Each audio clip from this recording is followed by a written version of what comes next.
Assalamu alaikum, ihr Lieben. Willkommen auf meinem Kanal zu einem neuen ketogenen Rezeptvideo von mir. Heute stellen wir meine Lieblingspizza her, inshallah.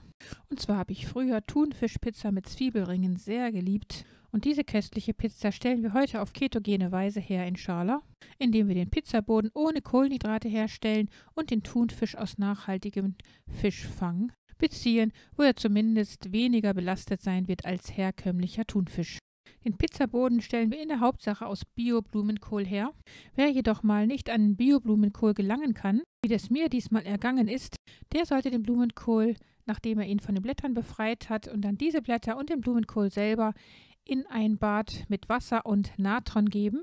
Also etwa 1 bis 2 Esslöffel Kaisernatron in etwa 3 bis 4 bis 5 Liter Wasser geben und darin den Blumenkohl und die Blätter gründlich durchspülen. Auf diese Weise werden alle Pestizide, die auf dem Blumenkohl sitzen, entfernt, sodass man ihn zumindest mit besserem Gewissen konsumieren kann, als wenn er noch mit Pestiziden behaftet gewesen wäre. Zwar ist natürlich Bio-Blumenkohl trotzdem sehr viel nährstoffreicher und es besteht auch keine Gefahr, dass die Pestizide in den Blumenkohl wandern. Die auf diese Weise jetzt mit dem Natronwasser gereinigten Blumenkohlblätter entsafte ich, denn gerade in den Blumenkohlblättern stecken unglaublich viele gesunde Vitalstoffe und es wäre schade, die einfach wegzuwerfen. Zur Gesundheit von gepressten Gemüse- und Wildkräutersäften werde ich euch gerne mein Video dazu nochmal verlinken. Den mit dem Natronwasser gewaschenen und hinterher mit Wasser abgespülten Blumenkohl teile ich jetzt in Röschen und den werde ich jetzt mit der Küchenmaschine zu feinem Blumenkohlreis vermahlen. Und dieser Blumenkohlreis kommt dann in eine beschichtete Pfanne. Möglichst in eine keramikbeschichtete Pfanne, wie hier in meinem Fall, denn die giftigen Teflonpfannen, die möchte ich nicht mehr empfehlen. Der Blumenkohlreis wird jetzt in dieser Pfanne auf Mittelhitze erwärmt und zwar so lange, bis er seine Feuchtigkeit verliert. Und sobald der Blumenkohlreis wirklich trocken ist und keine Feuchtigkeit mehr zu sehen ist, werden wir ihn jetzt weiter verarbeiten. Wir stellen die Pfanne zur Seite, geben jetzt hier Bio-Parmesankäse hinzu und dann ebenso Bio-Mozzarella-Käse. Und nachdem wir das getan haben, kommen noch 3 Bio-Eier hinzu und 1 Teelöffel Halid-Salz, etwas Muskatnuss und 1 Teelöffel Knoblauchpulver. Wer der Meinung folgt, dass Muskatnuss nicht erlaubt ist, der lässt es einfach weg. Und das waren jetzt schon alle Zutaten für den Pizzaboden. Jetzt wird es einfach alles vermischt zu einer zusammenhängenden Masse, wie hier zu sehen. Die kommt jetzt auf ein mit Backpapier ausgelegtes Blech und wird dort glatt gestrichen. Wir sehen, dass diese Masse richtig schön zusammenklebt und das ist auch gewollt und die wird jetzt zu einem sehr schönen rechteckigen Pizzateig hier verstrichen. Den Ofen haben wir mittlerweile schon vorgeheizt.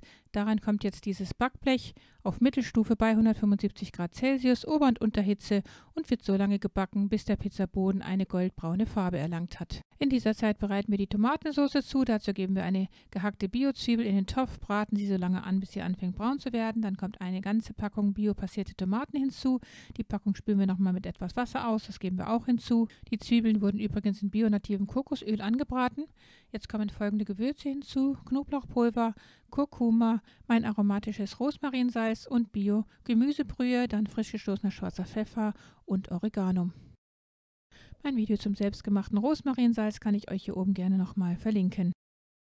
Die Gewürze kommen jetzt hier hinzu, werden mitgekocht und dann, nachdem wir sie einigermaßen hier mit eingerührt haben, dann kommt noch ein Päckchen Bio-Sahne hinzu, die kurz mit hier untergerührt wird und auch nochmal mitgekocht wird.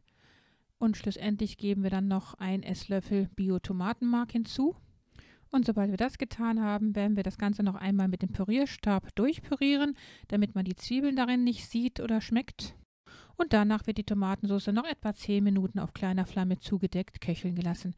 Und dann wird sie auch schon fertig sein. Wir sehen, wie schön cremig sie jetzt aussieht, Mashallah. Und sobald die Tomatensauce fertig ist, ist dann auch schon der Pizzaboden fertig vorgebacken. Den holen wir jetzt aus dem Ofen heraus. Wir sehen, er hat eine goldbraune Farbe erlangt. Und man könnte ihn jetzt auskühlen lassen, aber man kann ihn auch direkt gleich mit der Pizzasauce bestreichen und dann mit den anderen Zutaten belegen. Das wäre natürlich zu empfehlen, damit man den Ofen nicht wieder ausschalten und hinterher wieder anschalten muss, sondern dass man die Hitze gleich weiter benutzen kann, indem dann die fertig belegte Pizza gleich wieder in den Ofen geschoben wird. Nachdem wir die Pizza also jetzt mit der Tomatensauce bestrichen haben, geben wir ein paar Bio-Käseraspeln darüber. Man könnte auch viel mehr Käse darüber geben, das würde dann noch leckerer schmecken. Und darüber kommt dann eine Schicht von diesem nachhaltig gefischten Thunfisch.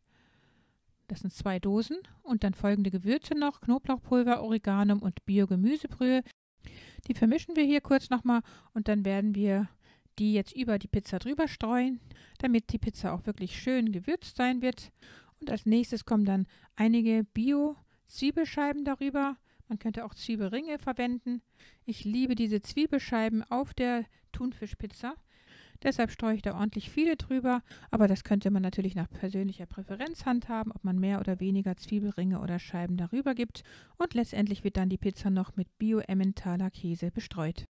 Und dann geben wir die fertig belegte und bestreute Pizza wieder zurück in den heißen Ofen auf Mittelstufe bei 175 Grad Celsius Ober- und Unterhitze und lassen sie zu Ende backen, bis der Käse goldgelb zerlaufen sein wird, wie hier jetzt zu sehen. Wir sehen, wie lecker diese Pizza aussieht und dass sie genauso wie eine herkömmliche Pizza aussieht und vor allem auch genauso schmeckt. Mashallah. Das ist das Tolle daran, man schmeckt überhaupt nichts von diesem Blumenkohl-Pizzaboden. Wer also nichts davon weiß, dass der Boden aus Blumenkohl hergestellt wurde, würde das sehr wahrscheinlich auch nicht erahnen können.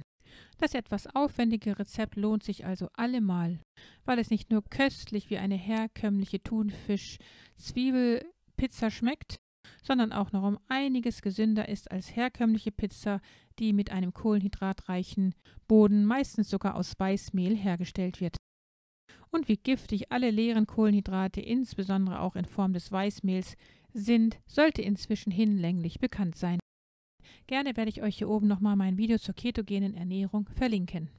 Diese herrliche Pizza hat also auch einen gesundheitlichen Nutzen für uns, denn Blumenkohl ist nicht nur kalorienarm und nährstoffreich, er enthält außerdem jede Menge sekundäre Pflanzenstoffe wie die Senfölglykoside. Diverse Studien haben gezeigt, dass Senföle gegen freie Radikale, Bakterien sowie Pilze wirken und das Krebsrisiko reduzieren können. Sulforaphan spielt beispielsweise eine Rolle bei der Vorbeugung von Brustkrebs, da es im Körper Giftstoffe wie Östrogenderivate neutralisieren kann. Dabei kann es auch sinnvoll sein, den Blumenkohl mit Kurkuma zu kombinieren, was wir in diesem Rezept ja auch getan haben. Und da Kurkuma grundsätzlich sehr gesund ist, verwende ich es fast in jedem Rezept.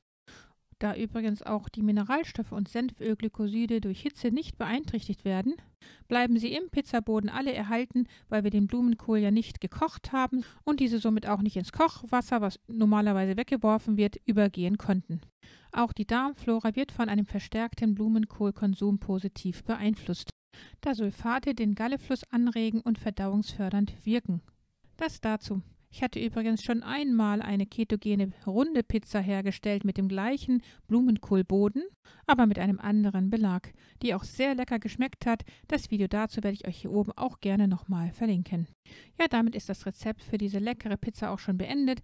Wenn euch das Video gefallen haben sollte, dann gebt mir gerne einen Daumen nach oben und teilt das Video mit euren Freunden und Bekannten.